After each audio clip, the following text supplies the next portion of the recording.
ప్రియతమ నాయకులు కేసీఆర్ గారికి మరి అలాగే మన ఐటీ మినిస్టర్గా చేసిన మన మాజీ మున్సిపల్ మినిస్టర్ కేటీఆర్ గారికి మరియు మన ప్రియతమ నాయకులు మన ఐపీఎస్ మరియు ఇన్ఛార్జ్ డీజీపీగా చేసిన మన ప్రవీణ్ కుమార్ సార్ గారికి మరియు హరీష్ రావు గారికి మన రాష్ట్ర ప్రజలకి బీఆర్ఎస్ పార్టీకి చెందిన రాష్ట్ర ప్రజలకైనా కానీ ఆ టోటల్ ప్రజలకైనా కానీ కార్యకర్తలకి అందరికీ నాయకులకి నా యొక్క హృదయపూర్వక నమస్కారాలు. దృశ్యకరం ఎందుకంటే మన సీఎంల హోదాలో ఎవరికి ఉన్నారో రేవంత్ కుమార్ రెడ్డి గారు మీరు ప్రభుత్వంలో కూసక ముందు కూడా సంవత్సరం కిందట ఏదైతే మన కేసీఆర్ గారికి చాలా నీచమైన పదాలు వాడుతుండే మన 29 రాష్ట్రాల్లో ఏ సీఎం కూడా వాడని పదాలు మీరు వాడినరు అప్పట్లో. అది చలో ఏదో అట్లా స్పీకర్లా చెప్తున్నారు, ఎలక్షన్స్ ఉన్నాయి అది అని మనం కూడా పట్టించుకోలే, మన కేసీఆర్ గారు కూడా పట్టించుకోలే. కానీ అప్పుడు కూడా చాలా చాలా అంటే చాలా మాటలు అప్పటి నుంచే అంటున్నారు. మీరు చాలా సీఎంగా ఉన్నారు, మన తెలంగాణ ఎంతో ఎనలేని డెవలప్ చేశారు, 29 రాష్ట్రాల్లో నంబర్ 1 తెలంగాణ రాష్ట్రం వచ్చిందనే పేరు కూడా ఉంది. అలాంటి ఒక వ్యక్తికి మీరు గౌరవించక ఏదో మాట్లాడుతున్నారు. మీరు ఏమైతే దాన్ని గౌరవించి మాట్లాడితే ఆయన ఒక పెద్ద మనిషి, మీ తండ్రిలాగా వయసు ఉన్నది ఆయనది. ఆయన 1954 ఫిబ్రవరి 17వ తారీఖు నాడు జన్మించారు. మళ్ళా 1969లో ఎప్పుడైతే ఆయన పెళ్ళి అయిందో ఆ రోజు మీరు అదే 1969 నవంబర్ 8 రోజు మీరు పుట్టడం జరిగింది. మీతోటి కనీసం 18 సంవత్సరాల పెద్ద ఆయనకి ఇట్లా అంటే చాలా తప్పు. ఈరోజు కూడా మీ పుట్టినరోజు కూడా మొన్న మీటింగ్లో 8వ తారీఖు రోజు అదే మన కేసీఆర్ మాజీ సీఎం గారికి మీరు సీఎంల హోదాలో ఉండి కూడా మీ పుట్టినరోజు ఆయన మీకు శుభాకాంక్షలు చెప్పుకుంటే మీరు ఆయనకి మూసీ నది గురించి చూడపోయి మీరు మీటింగ్లలో అక్కడ స్పీకర్లు ఆయనకి చాలా నిశ్చితమైన మాటలు మాట్లాడారు. ఎవరు మాట్లాడారు, కామన్ పీపుల్ మాట్లాడే మాటలు మీరు మాట్లాడారు. దయచేసి మేము రిక్వెస్ట్ చేస్తున్నాం, మీకు అలాంటి మాటలు ఆయనకి మాట్లాడకండి దయచేసి. ఎందుకంటే ఆయనకి కొడతా తిడతా చాలా మాటలు అవి మరి కొడతా, బొందబట్టి కొడతా, పండబట్టి కొడతా, మళ్ళా చంపుతా, మళ్ళా ముక్కలు చేస్తా అని. మరి అదే మన కేసీఆర్ గారు మీరు వినండి, తెలియదు చాలామందికి. మీరు ఏదైతే గెలుచుకుంటే వచ్చారో మీ చిన్న వయసులో చిన్న ఒక శ్రీనాటిలా, మన అదే కేసీఆర్ గారు 1983లో మొదటిసారి ఆయన ఎమ్మెల్యేగా నిలబడినప్పుడు మదన్ మోహన్ మీద ఆయన 887 ఓట్లతోటి మొదటిసారిగానే ఓడిపోయారు ఆయన 83లో. ఆ తర్వాత రెండోసారి 85లో ఆయన గెలిచారు కదా.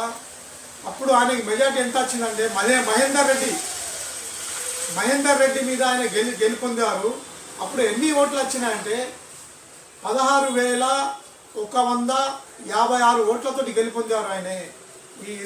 నేను చెప్తున్నాను చాలా హిస్టరీస్ ఉన్నాయి. అట్టి గెలుపు ఓటమి అనేది నేను మాట్లాడినా ఇప్పుడు. ఎందుకంటే మీరు ఏదైతే 2004 నుంచి ఇప్పటి వరకు వచ్చి గెలుచుకుంటూ వచ్చారని అంటున్నారు కదా. మరి మా కేసీఆర్ సార్ కూడా ఒకప్పుడు 87లో 83లో అప్పటి నుంచి రాజకీయంలో వచ్చి ఈ స్థాయికి వెనుక చూడాలి, ఇప్పటిదాకా గెలుపొందనే ఉన్నారు. ఆయన మొత్తం విజయం ఉన్నది ఇప్పటికి కూడా, ఇప్పుడు ఫ్యూచర్ కూడా ఆయనకి విజయం ఉన్నది. మళ్ళా చెప్తున్నాను వినండి.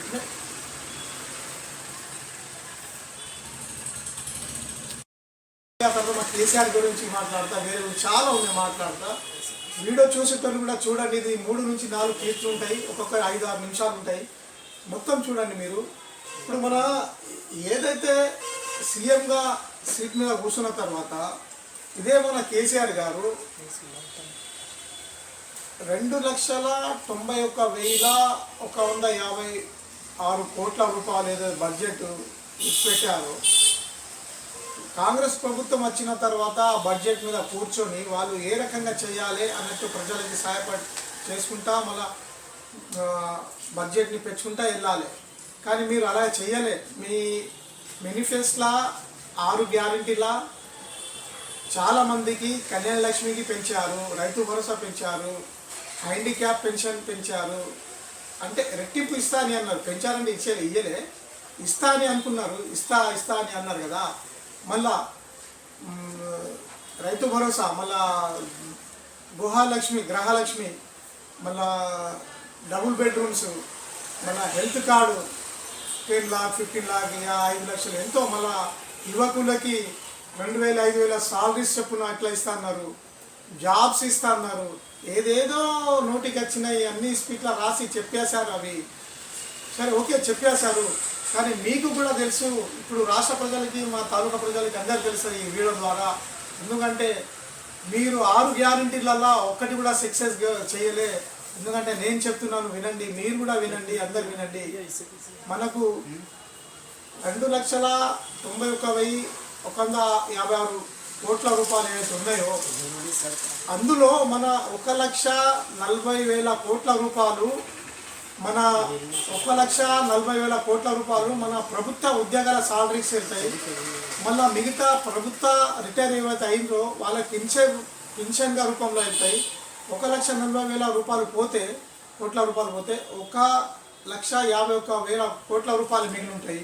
అందులో 50,000 రూపాయలు మీరు కొత్తగా మూసినది తెచ్చారు, మీ అవగాహనకి మీరే ఆలోచించుకుని. మరి దానికి 50,000 రూపాయలు పోతే, 50,000 కోట్ల రూపాయలు పోతే ప్రభుత్వం దగ్గర 1,01,000 కోట్ల రూపాయలు ఉంటాయి.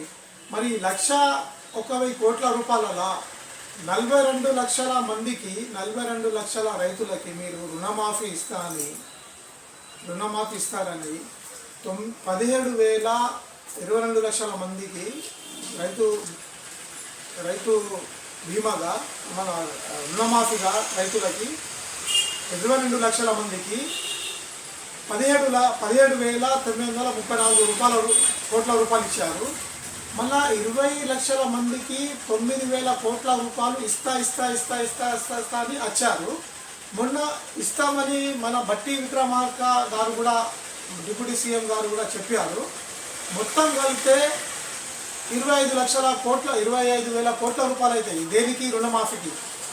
మరి 1,01,000 కోట్ల రూపాయలు 25,000 కోట్ల రూపాయలు రుణమాఫీకి పోతే 1,00,000 కోట్లలో 76,000 కోట్ల రూపాయలు ఉంటాయి. ఆ 76,000 కోట్లలో 6,000 ఏదైతే మన ఇంతకుముందు డబ్బులు ఏవైతే మనం రాష్ట్ర ప్రభుత్వం ఏదైతే మనం అప్పుడు అప్పు తీసుకొని ఇంప్రూవ్మెంట్ డెవలపింగ్ కోసం ఏదైతే తీసుకున్నామో దానికి 6,000 రూపాయలు పోయినా కూడా 70,000 రూపాయలు ఉంటాయి. 70,000 కోట్ల రూపాయలు. ఆ 70,000 కోట్ల రూపాయలలో మీ సొంతంగా కోమటిరెడ్డి వెంకటరెడ్డి సార్ గారికి మీరే 5,000 కోట్ల రూపాయలు కాంట్రాక్ట్ ఇచ్చారు. ఆ 5,000 కోట్ల రూపాయలు ఆయనకి పోతే 65,000 కోట్ల రూపాయలు ఉంటాయి. ఆ 65,000 కోట్లలో 10,000 కోట్ల కాంట్రాక్టు మీ సొంత అన్నకో మరి రిలేషన్ ఎవరికి ఇచ్చారు. ఆ 10,000 కోట్లు కూడా 65,000 కోట్ల పోతే 55,000 కోట్ల రూపాయలు ఉంటాయి. ఆ 55,000 కోట్లలో ఇప్పుడు కరెక్ట్ తెలిసిన విషయాలు ప్రజలకి 55,000 కోట్ల రూపాయలే మీరు ఏమేమి ఇస్తారు? ఇప్పుడు కళ్యాణి లక్ష్మి ఇవ్వాలి, షాదీ ముబారక్ ఇవ్వాలి, గృహలక్ష్మి ఇవ్వాలి, రైతు భరోసా మొదటి విడతకపోయి 2వ విడతలు వచ్చింది, రైతు భరోసా ఇవ్వాలి, రైతు బీమాగా అయితే ఇప్పుడు ఇచ్చినో లేదో తెలియదు కానీ రైతు భరోసా ఇవ్వాలి, మళ్ళా ఆసరా పింఛన్ ఇవ్వాలి, హ్యాండిక్యాప్ పింఛన్ ఇవ్వాలి, పెంచిన డబుల్ ఇచ్చేస్తాం, ట్రిపుల్ ఇచ్చేస్తాం అని అన్నారు కదా, అవి కూడా ఇవ్వాలి, డబుల్ బెడ్రూమ్స్ ఇవ్వాలి. మళ్ళా యువకులకి ఉద్యోగాలు దొరికే వరకు సంవత్సరానికి ఇంత లేదా నెలకి ఇంత అని ప్రకటించారు కదా, అవి ఇవ్వాలి. ఇవి కనీసం ఇవి అన్నీ పోయినా 55,000 కనీసం 15,000 కోట్లే తీసేస్తాం. దీనికి 15,000 కోట్ల రూపాయలే తీసేస్తే 40,000 కోట్ల రూపాయలు ఉంటాయి. ఆ 40,000 కోట్లలో ఏమేమి మిగిలి ఉన్నాయి తెలుసా?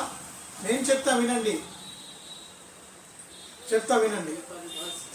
40,000 కోట్లలో 12,769 గ్రామ పంచాయతీ ఉన్నాయి. మీరు మీ బాధ్యతగా డెవలప్ చేసేటందుకు మీకోసం ఎదురు చూస్తున్నాయి. మీ బడ్జెట్ కోసం మీకోసం ఎదురు చూస్తున్న గ్రామాలు అంటే 18,550 ఉన్నాయి. గ్రామ పంచాయతీలు 12,769 గ్రామ పంచాయతీలు ఎదురు చూస్తున్నారు సీఎం గారికి, బడ్జెట్ గారికి. మళ్ళీ 145 మున్సిపాలిటీలు చూస్తున్నాయి సీఎం గారికి, బడ్జెట్ గారికి. మళ్ళా కార్పొరేటర్స్ అంటే అప్పుడు 7 ఉండే, ఇప్పుడు 13 ఏమున్నాయి, 13. అవి కూడా మన సీఎం గారి బడ్జెట్కి ఎదురు చూస్తున్నాయి డెవలపింగ్ కోసం. మళ్ళీ రోడ్లు చూస్తున్నాయి, డ్రైనేజీలు చూస్తున్నాయి, మళ్ళీ బ్రిడ్జ్లు చూస్తున్నాయి, మళ్ళీ మండల హెడ్ క్వార్టర్స్ చూస్తున్నాయి. ఇవి అన్నీ సీఎం గారికి, బడ్జెట్ గారికి చూస్తున్నారు. కానీ ఈ 40,000 కోట్ల రూపాయలు నేను ఎటు పెట్టాలని మీ ఆలోచనను బట్టి మీరు ఇయ్యలేక ఆలోచన రాక చేయలేకపోతున్నారు. ఎందుకంటే 40,000 కోట్లలో ఇంత డెవలపింగ్ డివైడింగ్ చేయాలంటే ఎవరితనం కాదు, చేయలేరు. ఆ బడ్జెట్ అక్కడికి వచ్చిన్నది. ఇప్పుడు వినండి ప్రజలారా, ఏదైతే 6 గ్యారెంటీలు, 420 గ్యారెంటీలు, ఎన్నో గ్యారెంటీ ఏమేమి ఉన్నాయి మీకే తెలుసు. అంతా కూడా ఎందుకంటే చాలా ప్రకటించారు కదా, అది చెప్పాలంటే కొంచెం టైం అవుతుంది.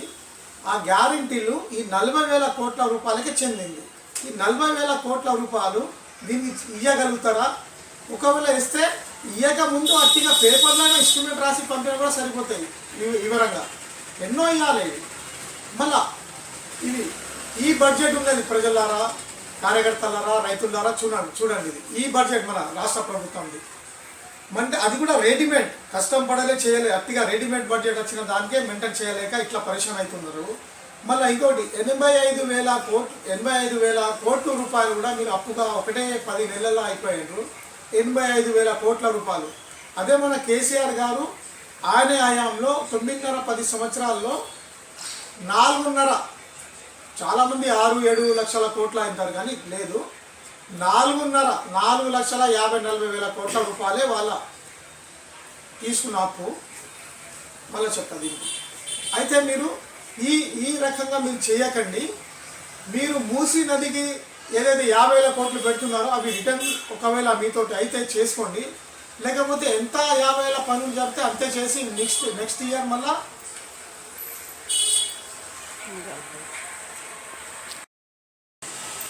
ఇలా చేయండి. నెక్స్ట్ ఇయర్ 50,000 అయితే తీసుకుని చేసాం, 50,000 తీసుకోండి. నెక్స్ట్ ఇయర్ 50,000 కోట్ల రూపాయలు పెట్టాక ఇప్పుడైతే మీకు క్లియర్ చేస్తుంది. నేను రాష్ట్రానికి పరిపాలన లేను, బడ్జెట్ లేదు, 30-40 కోట్లే మిగులుతుంది అని క్లియర్గా కనబడుతుంది మీకు. ఒకవేళ 50-60 కోట్లు కూడా నెక్స్ట్ ఇయర్ దాకా ఈ పెంచి ఇట్లా ఉంటే ఈ 50,000 కోట్ల రూపాయలు మీరు మూసీ నదికి పెట్టగా ఇవి కలిపి 1,10,10,000 కోట్ల అయినా అవుతాయి. దీంతో కొంచెం గ్రామాలు, మండలాలు, మున్సిపాలిటీలు, కార్పొరేషన్స్ ఇలా డెవలప్ చేయొచ్చు అన్ని విధంగా. మరి మీరు కంటిన్యూ 1,50,000 వరకు మూసీ నదికి పెడతారంటే అది మరి ఈ రాష్ట్రానికి అయితే బడ్జెట్ సరిపోదు. ఇది నేను చెప్పింది కరెక్ట్ లేదా అనేది కూడా ఎవరైనా నాకు చెప్పచ్చు, అడగచ్చు ఫోన్ చేసి కూడా. ఇదైతే చాలా తప్పు. ఈ బడ్జెట్ ఉన్నది ఈ డెవలపింగ్ కాదు, ఫెయిల్. అది కూడా రెడీమేడ్ బడ్జెట్ చేసి కూడా మీరు డెవలప్ చేయలేకపోతున్నారు, ఇంప్రూవ్మెంట్ చేయలేకపోతున్నారు, బడ్జెట్ కూడా పెంచలేకపోతున్నారు. ఫెయిల్ ఉన్నదని గవర్నమెంట్ ఈ వీడియో ద్వారా ప్రజలకి నేను తెలియజేస్తున్నాను. ఎందుకంటే క్లియర్ తెలుస్తుంది బడ్జెట్. మీరు కూడా కామెంట్ చేయొచ్చు ప్రజలారా, ఇదే బడ్జెట్ ఉన్నది, ఇది చాలా తప్పు, ఎట్లా చేయాలని చేయలేకపోతున్నారు. ఎందుకంటే సిటీలో ఒక 50,000 మూసీ నదికి పోతున్న ఒక సంవత్సరానికి 5,000 కోట్లు ఒకరికి ఇచ్చారు, 10,000 కోట్లు ఎవరికి ఇచ్చారు, మళ్ళీ ఏదో ఇట్లా ఇచ్చారు. కనీసం 70,000-80,000 కోట్లు అట్టిగా వేస్ట్ అవుతున్నాయి. వాళ్ళకి తెలిసిన ప్లాన్ తోటే అవుతున్నాయి. మరి అదే మన కేసీఆర్ గారు అప్పు తీసుకున్నారని చిన్న ఉద్యమం చేసి రాష్ట్రానికి అవతరించి, అంటే రాష్ట్రం తెచ్చిన మన నాయకుడు సీఎంగా అవతరించి సీఎం అయిన తర్వాత చిన్న బడ్జెట్. మళ్ళీ ఇంకొకటి చెప్తున్నా ప్రజలారా, ఇదే వినండి. ఉమ్మడి రాష్ట్రం ఉన్నప్పుడు, రాష్ట్రం రాకముందు ఉమ్మడి రాష్ట్రంలో 25,000 కోట్ల రూపాయలు మన బడ్జెట్. 25,000 కోట్ల రూపాయల 65,000 కోట్లు వాళ్ళకు పోయినాయి, 60,000 కోట్లు ఏమో మాకు వచ్చినాయి. అయితే విడిపోక ముందు ఈ 60,000 కోట్లలో కూడా 20,000 కోట్లు వాళ్ళు తింటుండే. వాళ్ళ ఫ్లైట్లు, బురదలు వస్తే, వర్షాలు వస్తే ఆ 20,000 కోట్లు అటు తీసుకోపోయి 40,000 కోట్లే మన 10 డిస్టిక్లకి ఉంటుండే. ఆ 10 డిస్టిక్లకి 40,000 కొన్ని సాలరీలకి పెన్షన్లకి పోగా మళ్ళా కాంట్రాక్ట్ల ద్వారా పోయినా కూడా మనం 35,000 కోట్ల రూపాయలనే మన 10 డిస్టిక్లు డెవలప్ అవుతుండే అప్పుడు. అంటే అందుకే ఆ 35,000 కోట్లు సరిపోక డెవలప్ కాలే మనకి. ఇవన్నీ మన దృష్టిలో పెట్టుకుని మన కేసీఆర్ గారు మన బడ్జెట్ అటు తరలిస్తున్నారు. మన బడ్జెట్ వాళ్ళ అంటే మనకు నష్టాలు, వాళ్ళకు లాభాలు, మన డబ్బులు, వాళ్ళ పనులు అన్నట్టు చూసి అన్నీ తెలంగాణ కోసం ఉద్యమం చేసి మన రాష్ట్రం తెచ్చారు. ఆ తర్వాత సీఎం అయినాక మన బడ్జెట్ 60,000 కోట్ల రూపాయలు ఉంటే మరి మనసారి పెంచుకుంటా ఏమేమి పనులు చేశారో తెలుసా? ఆ పథకాలకి అంటే మిషన్ భగీరథ కానీ, మిషన్ కాకతీయ అని కానీ, రైతు భరోసా కానీ, రైతు బీమా కానీ, రుణమాఫీ అయినా కానీ, కళ్యాణ లక్ష్మి అయినా కానీ, షాది ముబారక్ అయినా కానీ, డయాలసిస్ కానీ, డబుల్ బెడ్ అయినా కానీ, కంటి పరీక్ష అయినా కానీ, దళిత బంధు అయినా కానీ, మళ్ళీ ఏదైతే ప్రజలకి, రైతులకి ఏదైతే ఇచ్చుకుంటూ వచ్చారో అడగక ముందు, ఇవన్నీ ఎన్నో పథకాలు ఉన్నాయి. అవి కాక అంటే రైతులకి, మనుషులకి ఇచ్చిన కాక వేరే ఏదైతే డెవలపింగ్ ఉన్నదో అది కూడా నేను చెప్తా వినండి. ఇది ఫాస్ట్ డెవలప్ 70-60 సంవత్సరాల 65 సంవత్సరాల కాని రాష్ట్రాలలో ఓన్లీ అంటే అంటే సీఎం అయిన తర్వాత మొదటి 2వ సంవత్సరం నుంచే ఛాలెంజ్ డెవలపింగ్ గురించి. అంటే మిషన్ భగీరథ, మిషన్ కాకతీయ, రైతు భరోసా, రైతు మన రుణమాఫీ, కళ్యాణ లక్ష్మి, షాది ముబారక్ ఎన్నో ఉన్నాయి. 2వ సంవత్సరం నుంచే ఛాలెంజ్ ఇవన్నీ. అయితే చేయంగా 8-10 సంవత్సరాల్లో ఎంత డెవలప్ చేశారంటే ఇప్పుడు చెప్తా వినండి. ఫస్ట్ మన రాష్ట్రం అవతరించిన తర్వాత, రాష్ట్రం అవతరించక ముందు 6,000 గ్రామ పంచాయతీలు ఉంటే మన కేసీఆర్ గారు డెవలపింగ్ కోసం, జాబ్ల కోసం కూడా 6,000 గ్రామ పంచాయతీల నుంచి పెంచి 12,769 గ్రామ పంచాయతీలు చేశారు. 6,000 అంటే డబుల్ చేశారు. 12,769 గ్రామ పంచాయతీలు చేశారు. మండలాలు 459 మండలాలు ఉంటే 612 మండలాలు చేశారు. రిజిస్ట్రేషన్ ఆఫీసులు 149 ఉంటే 735 రిజిస్ట్రేషన్ ఆఫీసులు చేశారు. 735 రిజిస్ట్రేషన్ ఆఫీసులు చేశారు. మళ్ళా పోలీస్ స్టేషన్ల సంఖ్య రాష్ట్రంలో లా అండ్ ఆర్డర్ బాగుండాలి, కొట్లాడద్దు, అందరు కలిసిమెలిసి ఉండాలి అని ఆలోచించి కష్టపడి 733 పోలీస్ స్టేషన్ ఉంటే 852 పోలీస్ స్టేషన్ చేశారు. మళ్ళా దానికి సిపి, కమిషనర్ ఆఫ్ పోలీస్ 2 ఉంటే రాష్ట్రంలో 9 చేశారు. అంటే అందరికీ ఒక సక్రమంగా లా అండ్ ఆర్డర్ కాపాడాలని 9 చేశారు. అంటే సిపి, కమిషనర్ ఆఫ్ పోలీస్ 9 చేశారు. మళ్ళా మున్సిపాలిటీల సంఖ్య డెవలపింగ్ కోసం, ఇంప్రూవ్మెంట్ కోసం పాత కాలంలో రాష్ట్రం రాకముందు 187 మున్సిపాలిటీలు ఉంటే అందులో సర్వే చేసి మన కేటీఆర్ గారు ఐటీ మినిస్టర్, మున్సిపల్ మినిస్టర్ ఉన్నప్పుడు సర్వే చేసి అగ్రికల్చర్ మినిస్టర్ ఫస్ట్ అసలు కేటీఆర్ గారు అగ్రికల్చర్ మినిస్టర్ తీసుకున్నారు ఫస్ట్. అది తీసుకున్న ప్రజలకి చూసి ఇది కుదరది, చాలామంది చాలా డెవలప్ చేయాలి, ఇది ఇట్లా ఉంటే కాదు అని అగ్రికల్చర్ మినిస్టర్ మన వాళ్ళకి ఇచ్చి మళ్ళీ కేటీఆర్ గారే ఐటీ మినిస్టర్, మళ్ళీ మున్సిపల్ మినిస్టర్గా తీసుకొని ఇంప్రూవ్మెంట్ కోసం, డెవలపింగ్ కోసం సర్వేలు చేసి మున్సిపాలిటీల సంఖ్య 87 నుంచి 58 కలిపారు. 58 మున్సిపాలిటీ పెంచారు. అంటే 145 మున్సిపాలిటీలు అవుతాయి. మళ్ళీ కార్పొరేషన్స్ 7 ఉంటే 13 చేశారు. అంటే 6 పెంచారు. అది అట్లా చేశారు.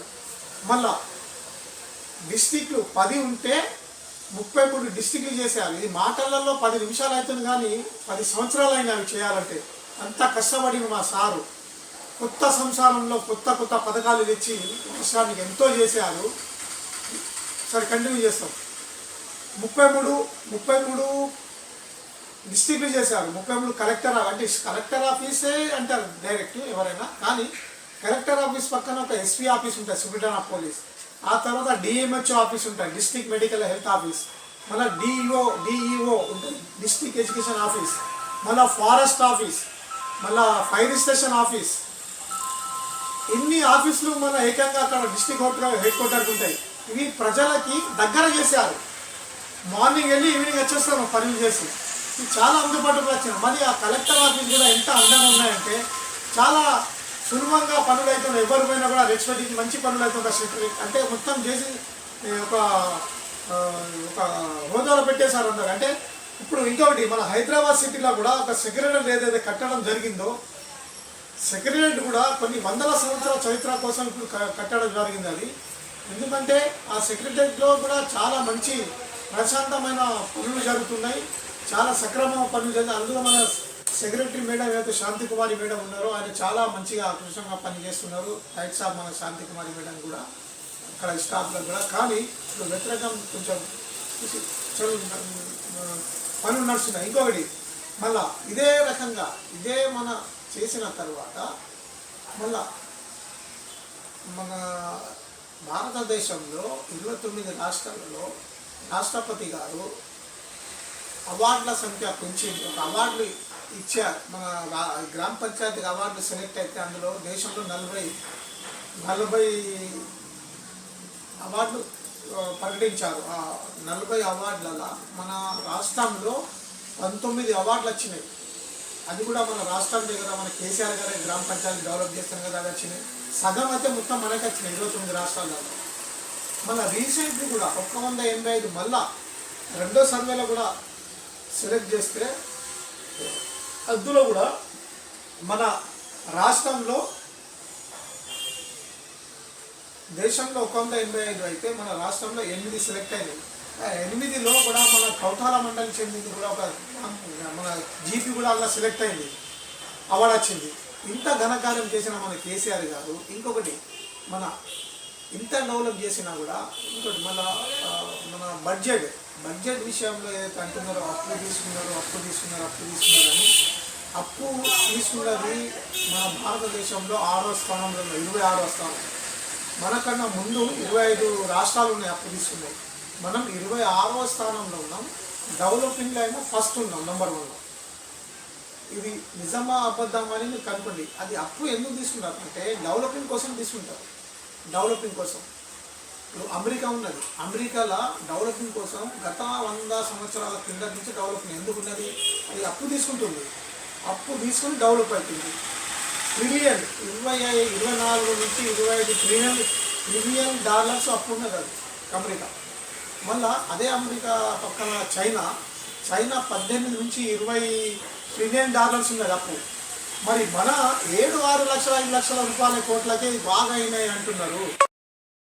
ఇదే మనకు రాష్ట్రం రాకముందు ఉమ్మడి రాష్ట్రం ఉన్నప్పుడు మన తెలంగాణ ప్రజలకి టోటల్ 10 డిస్ట్రిక్ట్ల పంటలు సాగేటి 16 లక్షల ఎకరాల పంట సాగుతుండే.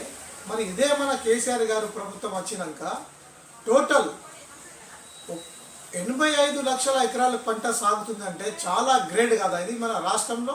ఇంకొకటి మన కేసీఆర్ గారి ఆశయం ఎంత ఉంది అంటే 3వసారి ప్రభుత్వం వస్తే కూడా 1,35,00,000 ఎకరాలకి పంట ఇస్తారని ఆయన మనస్తత్వంగా ఆలోచన చూసుకున్న మన కేసీఆర్ గారు కొంచెం 2 పాయింట్స్ ప్రకారంగా ఓడిపోయారు. అందుకే ఈ పనులు మళ్ళీ నెక్స్ట్ వచ్చినప్పుడు చేస్తారని వీడియో ద్వారా ప్రజలకు చెప్తున్నాను. ఎందుకంటే ఇప్పుడు వచ్చే ఎలక్షన్లో కూడా మీరు తప్పకుండా బీఆర్ఎస్ సర్పంచ్లకి, ఎంపీటీసీలకి, జెడ్పీటీసీలకి మరియు స్థానిక ఎన్నికలు ఏవైతే మన మున్సిపాలిటీ ఇప్పుడు రాబోతున్నాయి 2-3 నెలల్లో, అది దానికి కూడా మన సర్పంచ్లో కూడా మీరు బీఆర్ఎస్ పార్టీకి ఓట్లేసి గెలిపించి మన అదే కేసీఆర్ గారికి బహుమతి ఇవ్వాలని, ఆ తర్వాత మిగతాది మన కేసీఆర్ గారి చక్రం తిప్పుతారని ఈ వీడియో ద్వారా మన రాష్ట్ర ప్రజలకి చెప్తున్నాను. ఇంకొకటి మన ఏదైతే మన రేవంత్ రెడ్డి గారు సీఎం గారు మీరు ఏం చేశారని ఏదైతే ప్రతి మీటింగ్లో స్పీచ్లో ఇస్తున్నారు, చాలా హీనంగా తిట్టి,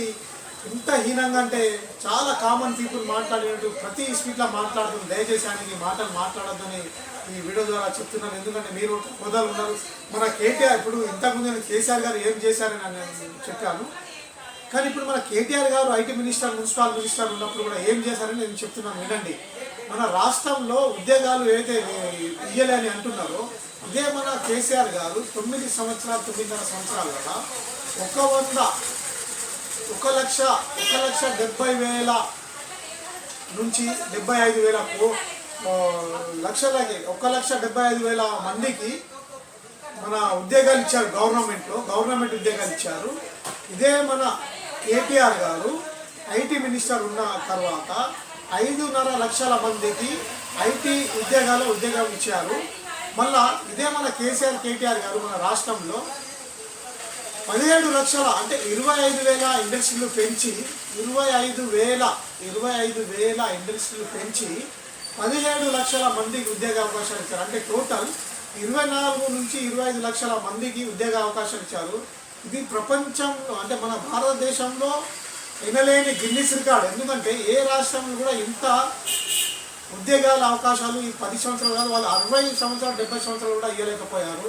ఇదే మన కేటీఆర్ చేసిన ఘనత. మరి మీరేం చేశారు? ఇప్పుడు 1 సంవత్సరం అవుతుంది, కనీసం 85,000 కోట్ల రూపాయలు అప్పు చేశారు, కానీ ఉద్యోగాలు మాత్రం జీరో ఉన్నది. 8, 10, 65,000 లెక్కలు రావు. అది మీరు 5 సంవత్సరాల్లో కూడా గెలిస్తేనే 2 లక్షల మందికి ఉద్యోగాలు ఇస్తారన్నారు. ఇప్పుడు 6, 8, 10,000 మందికి కూడా ఇవ్వలేకపోయారు. మరి ఇదే సంవత్సరం మనం కలిపితే 10,000 పేసిన కూడా 50,000, 40,000 ఉద్యోగాలు కూడా కావు. ఎందుకంటే ఇది మీరు చాలా తప్పు చేస్తున్నారు. ఏదైతే మీరు ఇంతకుముందు నేను బడ్జెట్ల గురించి చెప్పాను కదా, మూసీ నది అని మన కాంట్రాక్ట్ అది ఇటు అన్నీ తిప్పుతున్నారు. మన రాష్ట్ర మొత్తం అటే తిప్పుతున్నారు మన హైదరాబాద్ సిటీకి. అది కూడా చాలా తప్పు అక్కడ మీరు చేస్తున్నది. హైదరాబాద్ కూడా చేస్తున్నారు, తప్పు ఉన్నది. మూసీ నది కూడా తప్పు ఉన్నది. ఇక్కడ కాంట్రాక్టులు ఎనలేని వాళ్ళకి కొత్తలకు ఇచ్చేస్తున్నారు, అది కూడా తప్పు ఉన్నది. ఇంకొకటి, మళ్ళీ ఈ రాష్ట్రంలో ఏదైతే గ్రామ పంచాయతీ మున్సిపాలిటీలు అవి ఉన్నాయో దానికి మీరు కొంచెం చూడండి. ఎందుకంటే మన సీఎం గారు ఎందుకంటే మీ చేతిలో ఉన్నది. ఇప్పుడు మరి ఏం చేస్తారు? మీ బడ్జెట్ కూడా చూశాను. మరి ఈ బడ్జెట్ ప్రకారం అయితే మీరు ఖచ్చితంగా ఫెయిల్ అవుతారు. అదే మరి చిన్న బడ్జెట్లో పెంచుకున్న మన కేసీఆర్ గారు ప్రభుత్వం ఎలా ఇచ్చింది, మరి దాన్ని గమనించాలని. మరి అదే కేసీఆర్ గారు మన రైతులకి అది మన మేకలని, ఎడ్లని, బర్రెలని ఏదేదో ఇచ్చారు. దాన్ని కూడా మీరు ఏదో హీనంగా తిట్టి కింద పరిచారు. అది చేపలు సీడ్ ఏదైతే మన దాంట్లో చెరువులలో వేస్తారో ఆ సీడ్లు, అది మీకు తెలుసా? సీడ్లు మన రాష్ట్రంలో వినలేని, మన రాష్ట్రం ఊహించని, ప్రపంచంలో కూడా మన రాష్ట్రంలో 10,000 కోట్ల ఆదాయం రైతులకు వచ్చింది. ఇదే మన చేపల వ్యాపారం, చేపలను మన ఎక్స్పోర్ట్ చేసి మన 110 దేశాలకి ఎక్స్పోర్ట్ చేశారు. ఇదే మన కేసీఆర్ గారి ఆలోచనతో ఇచ్చారు కదా. మరి ఇప్పుడు 10,000 కోట్ల రూపాయలు మన రైతులకు రాలే. మళ్ళీ ఇంకొకటి, మన కాళేశ్వరం గురించి అప్పుడు అన్నం నేను చెప్పలేదు మొత్తం. అది ఏంటంటే ఇప్పుడు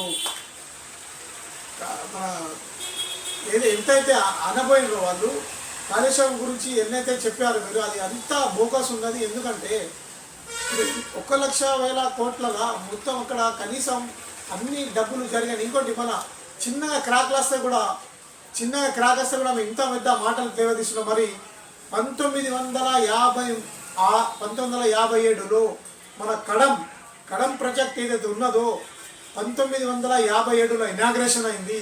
10 TMCల నీళ్ళు, అది 10 TMCలు. టీఎంసీ అంటే కూడా నేను చెప్తాను, అది విడివిడిగా టీఎంసీ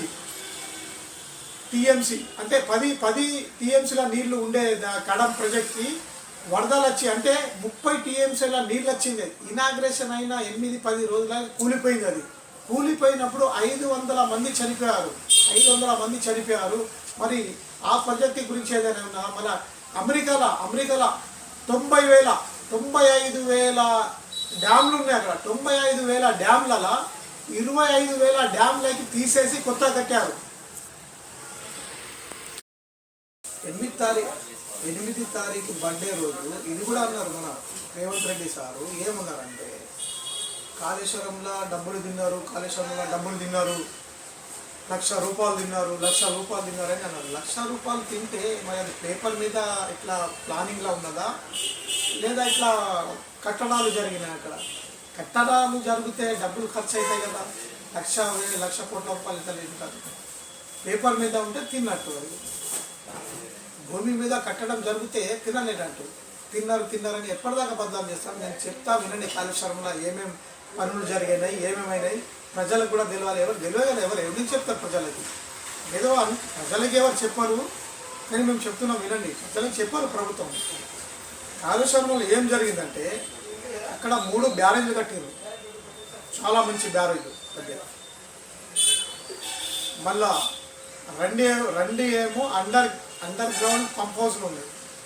అండర్ గ్రౌండ్ అంటే లోపల నీళ్ళ లోపల పంప్ హౌస్, నీళ్ళు పైన ఉన్నా కూడా లోపల కింద పంప్ హౌస్లు ఉన్నాయి. ఇంకొకటి 703 కిలోమీటర్స్ టన్నర్స్ ఉన్నాయి. టన్నర్స్ అంటే ఇక్కడ నుంచి కాలువల సైడ్ పంపి అక్కడ నుంచి మళ్ళీ టర్నింగ్స్ ఉంటాయి అక్కడ టన్నర్స్. దానికి అటువంటి 703 టన్నర్స్ ఉన్నాయి.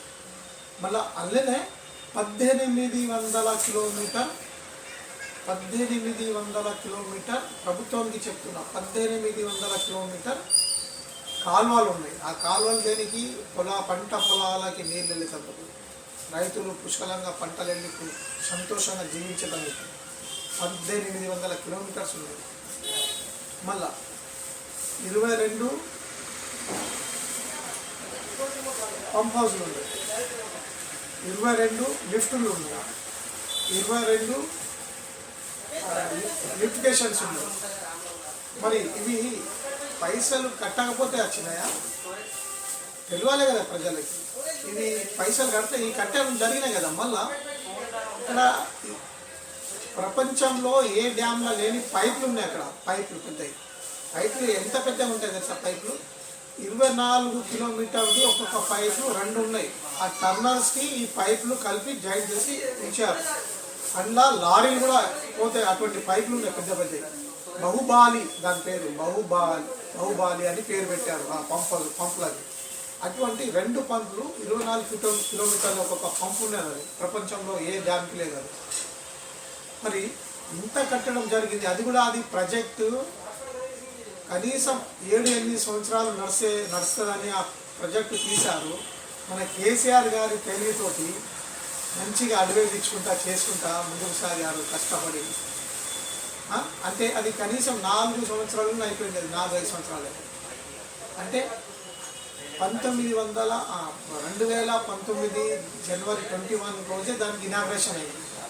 ఆ ఇనాగ్రేషన్ అయింది చాలా మంచిగా చేశారు. ఇనాగ్రేషన్ జనవరి 21, 2019 అప్పుడైంది ఇనాగ్రేషన్. అంటే 4 సంవత్సరాల తర్వాత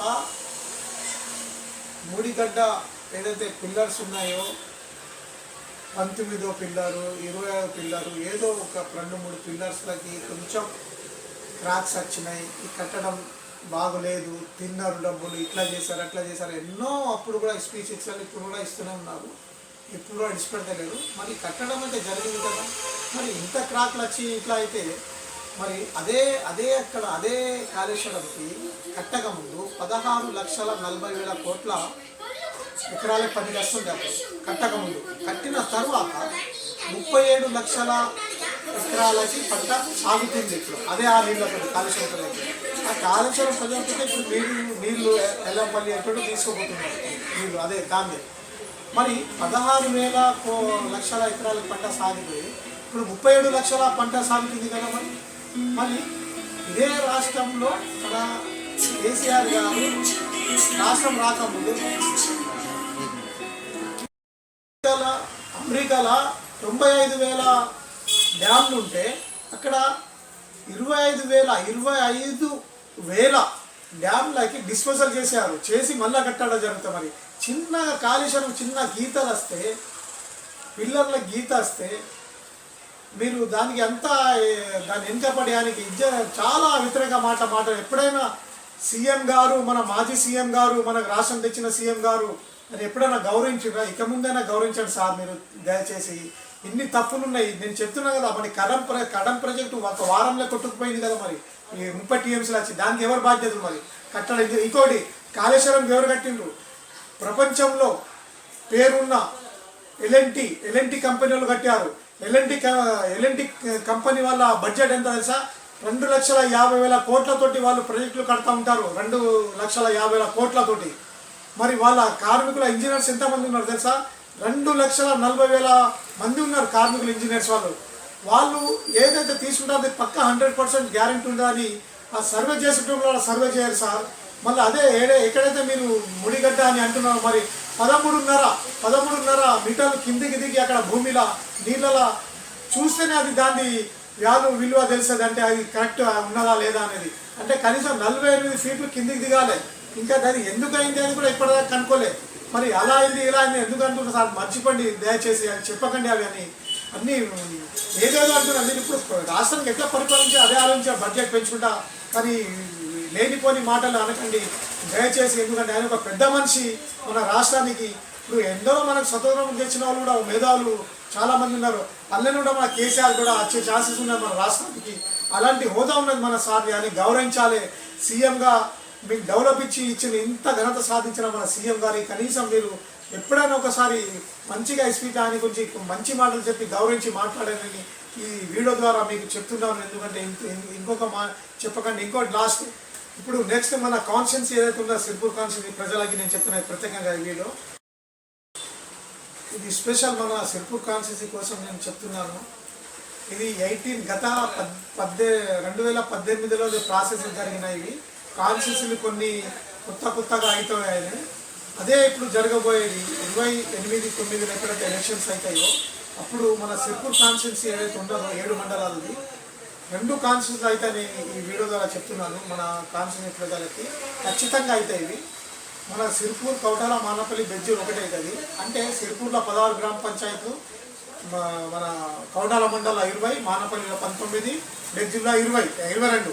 అంటే టోటల్ 77 గ్రామ పంచాయతీలు ఉంటాయి.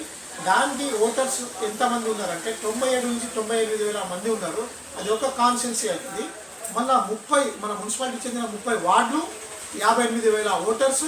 మన కాజ్నగర్ మండలి 38,000 ఓటర్స్. మన దైగాం మండల్, కాజ్నగర్ మండల్ 28 గ్రామ పంచాయతీలు, దైగాం మండల 24 గ్రామ పంచాయతీలు, పెంచకల్పేటలో 12 గ్రామ పంచాయతీలు. అవి 1,00,000 కనీసం 80,000 కలిపితే ఇది ఒక 50 అంటే 1,35,000 ఓట్లు ఇక్కడ అవుతాయి. ఇదొక కాన్స్టిట్యున్సీ, అదొక కాన్స్టిట్యున్సీ అవుతుంది. ఈ వీడియో ద్వారా మా సిర్పూర్ కాన్స్టిట్యున్సీ ప్రజలకి తెలియజేస్తున్నాను. ఎందుకంటే ఇది ఖచ్చితంగా అవుతుంది. ఈ 2 జాగాలు కూడా బీఆర్ఎస్ పార్టీ గెలుస్తుందని.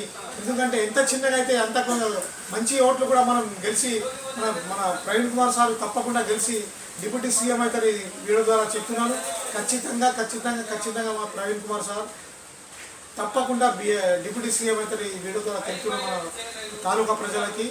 మళ్ళా మన కౌటాల మండలం నుంచి మానపల్లి, బెజ్జూర్, సిర్పూర్ ఏదైతే ఉందో అక్కడ కూడా బీఆర్ఎస్ పార్టీ వస్తుంది అని వీడియో ద్వారా చెప్తున్నాను. మన రాష్ట్రంలో కూడా బీఆర్ఎస్ పార్టీ ఖచ్చితంగా వస్తుందని చెప్తున్నాను. మీరు ఖచ్చితంగా ఇది 100% కరెక్ట్. ఇంకోటి మన KCR sir, KTR sir, Praveen Kumar sir ఇదే నాకు అవకాశం ఉంటే ఇస్తే మన ప్రవీణ్ కుమార్ సార్ మన సిర్పూర్ తాలూకా నుంచి నిలబడతారు. నేను మన కౌటాల మండలం నుంచి కూడా నిలబడే అవకాశం ఉన్నది. సిర్పూర్ కాన్స్టిట్యున్సీ నుంచి అటు తప్పకుండా నేను మనకు అవకాశం ఉంటే నేను కూడా నిలబడతాను. ఎందుకంటే ప్రజలతో సంబంధాలు నాకు కూడా మంచి ప్రేమానురాగాలు ఉన్నాయి. ఆ గ్రామ పంచాయతీ మండలానికి ఎట్లా చేయాలో నేను కూడా చేయగలుగుతాను. మాట్లాడి ప్రతి గ్రామ పంచాయతీ 10 కోట్ల రూపాయలు ఇచ్చి డెవలపింగ్ చేస్తా. మండలానికి 20 కోట్ల రూపాయలు తెచ్చి ఎన్నో పథకాలతోటి ఉన్నాయి. ఆ మేనిఫెస్టో తయారు చేసుకుంటా ఈ వీడియో ద్వారా తెలుపుతున్నాను. ఒకవేళ మా సార్ వాళ్ళు అందరు పర్మిషన్ ఇస్తే, లేకపోతే లేదు. ఇదే బీఆర్ఎస్ పార్టీ తోటి మేము చేస్తాం. ఇదే బీఆర్ఎస్ పార్టీ ఇక్కడ నిలబడితే నిలబడతాం. సార్ మనం ఇక్కడ నిలబడతాం. సార్ తప్పకుండా డిప్యూటీ సీఎం అవుతారు. ఇలా ఈ పెద్ద నాయకులు మనకు ఆదేశాలు ఇస్తేనే మేము నిలబడతాం. నా ఆలోచన ఉన్నది. నా ఆలోచనతోటి కూడా చెప్తే నేను బరాబర్ నిలబడతా, గెలిచి చూపిస్తాను. బస్ బంద్ కర్దే నై దాంతో